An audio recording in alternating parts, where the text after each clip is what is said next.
تو یہ ہے شہر رمضان الذی انزل فیہ القرآن ھدی للناس وبینات من الھدی والفرقان فمن شہد منکم الشہر فلیصم ومن کان مریضا او علی سفر فعدۃ من ایام اخر یرید اللہ بکم اليسر ولا یرید بکم العسر وَلِتُكْمِلُوا الْعِدَّةَ وَلِتُكَبِّرُوا اللَّهَ عَلَى مَا هَدَاكُمْ وَلَعَلَّكُمْ تَشْكُرُونَ۔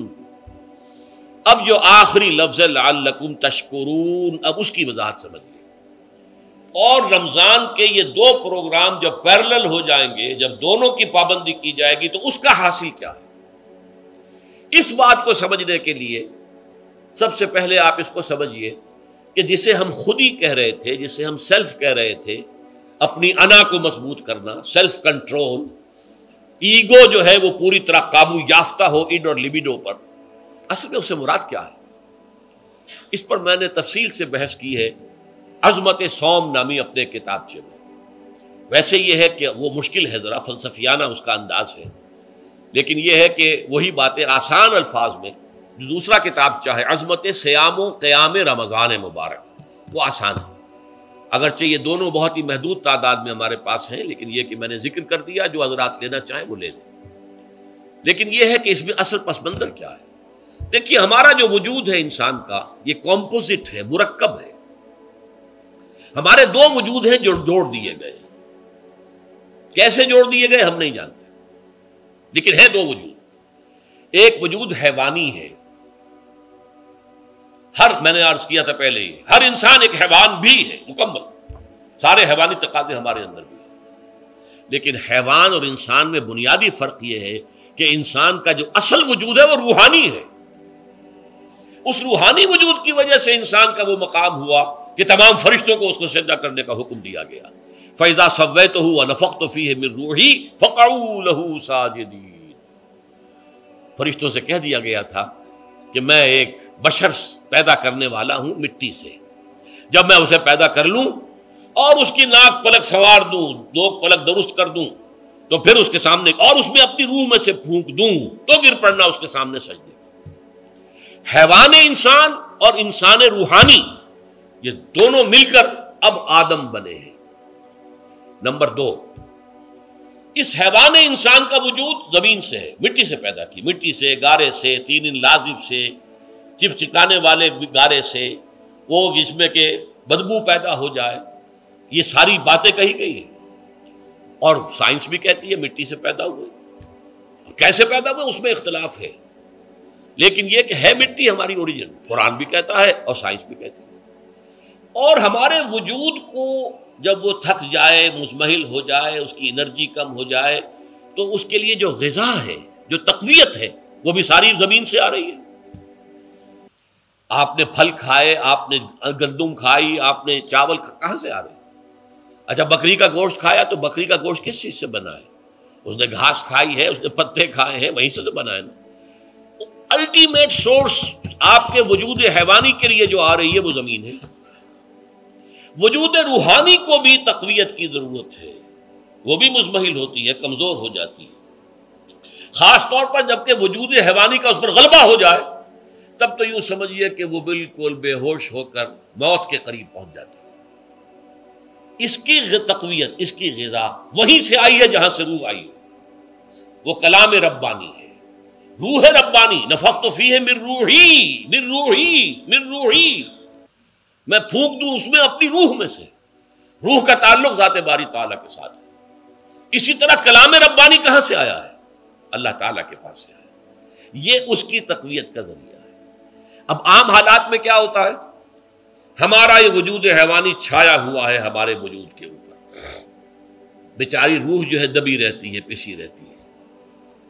اگر خدا نے خواستہ ہم گناہ گار بھی ہیں، گناہ پر گناہ کا ارتکاب کر رہے ہیں، تو وہ روح جو ہے وہ قلب کے آئینے شیشے کے اندر ہے۔ فیہا مصباح، المصباح فی زجاجہ، الزجاجہ تو کانہا کوکب دری۔ قلب جو ہے ایک شیشے کے مانند ہے جس کے اندر روح کا چراغ جل رہا ہے۔ اب اگر یہ اوپر جو شیشہ ہے اس پر دھواں آ گیا، لالٹین کی چمنی پر دھواں آ گیا، تو اب روشنی باہر تو نہیں آئے گی۔ اگر انسان گناہ کرتا ہے تو قلب پر رین، زنگ آ جاتا ہے، یا حضور نے فرمایا ایک داغ لگ جاتا ہے، اور گناہ کرتا ہے اور داغ لگتا ہے، اور گناہ کرتا ہے اور داغ، یہاں تک کہ بالآخر پورا قلب سیاہ ہو جاتا ہے۔ اب وہ روح اندر بند ہو گئی، وہ دفن ہو گئی۔ اس کے لیے اب ضروری ہے کہ اب ایک پروگرام ایسا دیا جائے جو ریورس ہو جائے۔ دن میں روزہ رکھواؤ تاکہ وہ جو اینیمل انسٹنکٹس ہے وہ دبے، تو جب یہ وزن جو ہے اس کے اوپر کم ہوگا تو کچھ سائی آف ریلیف اسے ملے گی۔ جیسے بے ہوش آدمی پڑا ہے، اسے کوئی ہلکا سا ہوش آ رہا ہے، آپ نے پانی کے کچھ چھینٹے دیے، اس کے بعد آپ نے رات کو کھڑے ہو کر قرآن کے انوار کو اتارا، بارش برس رہی ہے روح انسانی کے اوپر، قلب روحانی، قلب انسانی کے اوپر، جس میں کہ وہ روح جو ہے وہ دفن ہے، وہ زندہ ہوگی اثر نو، ہوش میں آئے گی، اور ہوش میں آئے گی تو دو کام ہوں گے۔ ایک تو اسے قرآن کی عظمت کا احساس ہوگا، یہ قرآن میری حیات تازہ کا ذریعہ بنا ہے، میں دب گئی تھی، میں پس گئی تھی، میں بے ہوش تھی، میں نیم مردہ تھی، اس قرآن کی بارش نے، یہ ترشح جو ہوا ہے مجھ پر، اس نے مجھے حیات تازہ عطا فرمائی۔ یہ جو قدر کا احساس ہوگا قرآن کا، لعلکم تشکرون، تاکہ تم قرآن کی عظمت سے واقف ہو۔ ایک انسان بھوک کی وجہ سے اس کا شوگر لیول اتنا گر گیا کہ بے ہوش پڑا ہوا، اب ظاہر بات ہے کہ آپ اسے کچھ پانی کے چھینٹے دیں گے تو کچھ ہوش میں آئے گا، پھر غذا دیں گے تو اب وہ پوری توانائی پر آئے گا، تو معلوم ہوگا اسے اس غذا کی کیا قدر و قیمت ہے۔ اگر آپ کو بھوک ہی نہیں لگتی تو غذا بے معنی شے ہے، پیاس ہی نہ لگے تو آپ کو کیا معلوم کہ اس پانی کے اندر کتنی بڑی عظمت ہے، یہ میرے لیے کتنا بڑا انعام و احسان ہے اللہ کا۔ وہ تو پیاس پر، جان پر بنی ہوئی ہو، اور پیاس اس وقت آپ کو ایک گھونٹ پانی کوئی دے دے تو آپ کو معلوم ہوگا دنیا و مافیہ سے بڑھ کر ہے یہ ایک گھونٹ پانی جو مجھے ملا ہے۔ اسی طرح جب روح دبی ہوئی تھی حیوانی وجود کے بوجھ تلے، جبکہ وہ نیم خابیدہ یا نیم بے ہوش یا بالکل بے ہوش تھی، وہ دن میں تو روزہ رکھ کر اس پر سے حیوانی وجود کا وزن کم کیا گیا، اسے ایک ریلیف ملی۔ رات کو قرآن مجید کے انوار و برکات اس میں جذب کیے گئے تو اس کو پوری توانائی حاصل ہوئی۔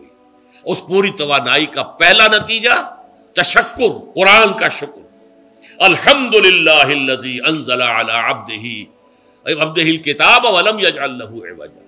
پھر وہ قلب کی گہرائیوں سے نکلے گا، سارا شکر اس اللہ کے لیے جس نے اپنے بندے پر صلی اللہ علیہ وسلم کتاب نازل کی، اور اس میں کوئی کجی نہیں رکھی، کسی طرح کی ایش پیچ نہیں۔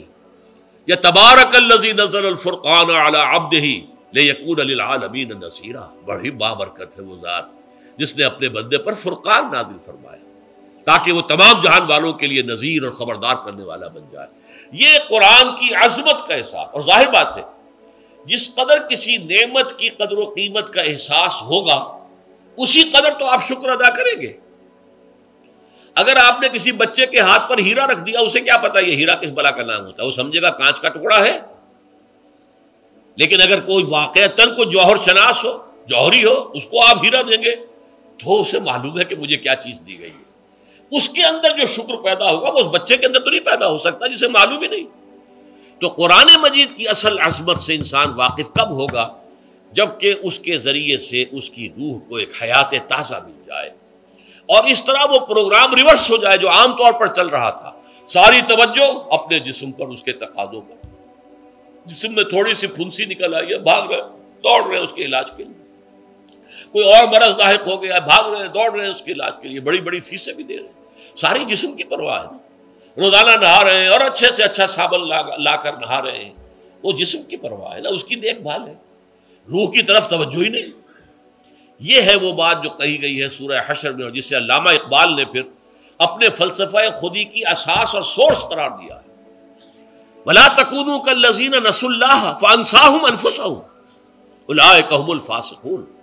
دیکھو اے مسلمانوں، ان لوگوں کے مانند نہ ہو جانا جنہوں نے اللہ کو بھلا دیا تو اللہ نے انہیں اپنے آپ سے غافل کر دیا، اور یہی لوگ فاسق و فاجر ہیں۔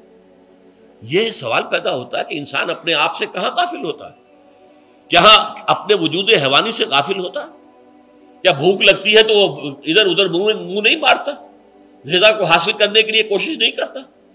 پیاس لگتی ہے تو کیا پانی یا کوئی اور مشروب تلاش نہیں کرتا؟ کوئی بیماری لاحق ہوتی ہے تو کیا اس کے علاج کی طرف توجہ نہیں کرتا؟ اسے آرام کی حاجت ہوتی ہے تو آرام نہیں لیتا. اپنے اس وجود سے تو غافل نہیں. کون سے وجود سے غافل ہوا ہے؟ وہ روحانی وجود سے غافل ہے. بھول گیا کہ میرے اندر روحانی وجود بھی ہے اور اس کا تعلق ذات باری تعالیٰ کے ساتھ ہے. اس نے سمجھا کہ میں بس حیوان ہوں، نرا حیوان ہوں، اپنے اس وجود کی اصل حقیقت ہی سے بے خبر، غافل. چنانچہ آج کے دور کا سب سے بڑا المیہ کیا ہے؟ ڈاروین کے نظریے کے جو اثرات پیدا ہوئے ہماری معاشرت پر، ہماری سوچ پر، ہمارے فکر پر، ہمارے فلسفے پر، ہماری سوشولوجی پر، وہ کیا ہے کہ ہم بھی نرے حیوان ہیں. اللہ اللہ خیر سلام. یہ سب سے بڑی محرومی ہے اس دور کی کہ انسان اپنے اصل شرف سے خود ہی مستعفی ہو گیا. ہمارا کوئی وجود ہے ہی نہیں روحانی وغیرہ. روح کسے کہتے ہیں ہم نہیں جانتے، بس یہ جسم ہے. ہم اللہ کو نہیں جانتے کون ہے کون نہیں ہے. ہوگا ہم تو اس کائنات کو جانتے ہیں. ہم روح سے واقف نہیں، ہم تو اپنے جسم کو واقف. آخرت واخرت سے ہمیں کچھ پتہ نہیں، شاید ہو شاید نہ ہو، کچھ پتہ نہیں، لیکن یہ زندگی تو ہے، اسے ہم جانتے ہیں. یہ ہے آج کے انسان کا سب سے بڑا المیہ. اور یہ ہے ماس سکیل کے اوپر ارتداد، ذہنی طور پر مرتد ہو چکے ہیں. انسانوں کی عظیم اکثریت مرتد ہو چکی ہے. یہ ہے در حقیقت کہ روزہ جو ہے اس پروگرام کو آ کر ریورس کرتا ہے. دن میں کھانے پینے، جنسی تقاضے پر پابندی، وہ وجود حیوانی کا وزن کچھ کم ہوا. روح جو دبی ہوئی تھی، یا سسک رہی تھی، یا بے ہوش تھی، یا نیند مردہ تھی، اسے کچھ ریلیف ملا. اب اس کے اوپر قرآن مجید کے تیرے ضمیر پہ جب تک نہ ہو نزول کتاب، گرہ کشا ہے نہ رازی نہ صاحب کشاف، ہمارے دلوں کے اوپر بارش ہو رہی ہو انوار قرآنی کی. وہ ظاہر بات ہے کہ بغیر سمجھے تو نہیں ہوگی بارش. وہ تو آپ کو سمجھ رہے ہوں گے تو بارش ہوگی، ورنہ تو یہ ہے کہ ٹھیک ہے میں پہلے بھی عرض کر چکا ہوں، آپ کو ثواب تو ملے گا، لیکن یہ ہے کہ وہ اصل مقصد قرآن کی عظمت کا قلب کی گہرائیوں سے اعتراف جو ہے، اور اس پر اللہ کا شکر تو ادا ہوگا. لعلکم تشکرون، جبکہ قرآن مجید جو ہے آپ کے قلب کے اوپر نازل ہے، اس کا مفہوم نازل ہے. اچھا، اس کا دوسرا نتیجہ کیا نکلتا ہے؟ جب وہ روح جو ہے وہ ہوش میں آئے گی، اس کو حیات تازہ مل گئی، وہ اپنے اصل مرکز اور منبع اور سرچشمہ کی طرف جو ہے متوجہ ہوگی. عربی زبان کا ایک مقولہ ہے، کل شیء یرجع الی اصلہ، ہر شے اپنی اصل جڑ کی طرف جو ہے لوٹتی ہے. ہمارا وجود حیوانی زمین سے زمینی کی طرف لوٹتا ہے، یعنی مرنے کے بعد زمینی میں چلا جائے گا. اور نمبر دو، دنیا میں بھی زمینی خواہشات، زمینی تمنائیں، آرزوئیں وہ ہیں. ولکنہ اخلد الی الارض، جیسے کہ سورہ وہ کہا گیا ہے بلعام بن باعورہ کے بارے میں سورہ اعراف میں، وہ تو زمین ہی کی طرف دھنستا چلا گیا. ہماری روح کا منبع اور سرچشمہ ذات باری تعالیٰ ہے، وہ امر رب ہے، لہذا فوراً انسان اپنے رب کی طرف متوجہ ہوتا ہے. یہ اللہ کی طرف متوجہ ہو جانا اور پھر اس سے ہم کلام ہونا اور اس سے دعا کرنا، یہ ہے روزے کا اصل مقصد. جب سیام اور قیام رمضان مبارک کا دوہرا پروگرام ہوگا تو روح انسانی یا انسان کا حیوانی وجود اپنے مرکز کی طرف مائل پرواز تھا. حسن، اس کو کہہ لیجئے اپنے مرکز کی طرف مائل پرواز ہے. روح ہر شے اپنی اصل کی طرف لوٹتی ہے، لہذا یہ اللہ کی طرف متوجہ ہوگی. یہ اللہ تعالیٰ کی طرف متوجہ ہونے کا معاملہ دنیا میں رہا ہے کہ لوگ کہیں جنگلوں میں جا کر تپسیائیں کر کے، غاروں میں بیٹھ کے، بڑی بڑی ریاضتیں کر کے کیا چاہتے تھے؟ مجھ کو ہے تیری جستجو، مجھ کو تیری تلاش ہے. خالق میرے کہاں ہے تو، مجھ کو تیری تلاش ہے. میں نے یہ نظم جو ہے تقریباً 6 سال جو ہے ہر روز صبح، ہمارا جو ہائی اسکول تھا اس میں جو صبح پریئر ہوتی تھی، لوگ سب جمع ہوتے تھے، پورا اسکول جو ہے اس کے ہمارے طلباء، تو یہ نظم جو ہے پڑھی جاتی تھی. مجھ کو ہے تیری جستجو، مجھ کو تیری تلاش ہے. خالق میرے کہاں ہے تو، مجھ کو تیری تلاش ہے. روح انسانی چاہتی ہے اللہ کا تقرب، اللہ کے قریب ہونا، اللہ سے رشتہ استوار کرنا. یہ وجود حیوانی حائل ہے اس کے راستے میں. یہ حیات دنیاوی اس کے لیے پنجرا بن گئی ہے. اس روح کے لیے یہ ایک در حقیقت ایک قید خانہ ہے. جیسے کہ حضور نے فرمایا کہ دنیا سجن المومن و جنت الکافر، مومن کے حق میں یہ دنیا قید خانہ ہے. اس کی روح جو ہے یہاں آ کر اس جسد حیوانی کے اندر جو ہے وہ دفن ہو گئی ہے، قید خانہ ہے. اس پنجرے میں بند ہو گئی. تو لیکن وہ کافر کے لیے یہی باغ و بہار ہے، یہیں پر عیش کرنے ہیں، یہیں پر مزے لوٹنے ہیں. تو اس سے در حقیقت ریلیف ملتا ہے تو انسان متوجہ ہوتا ہے اللہ کی طرف اور دعا کرتا ہے، اللہ سے ہم کلام ہوتا ہے.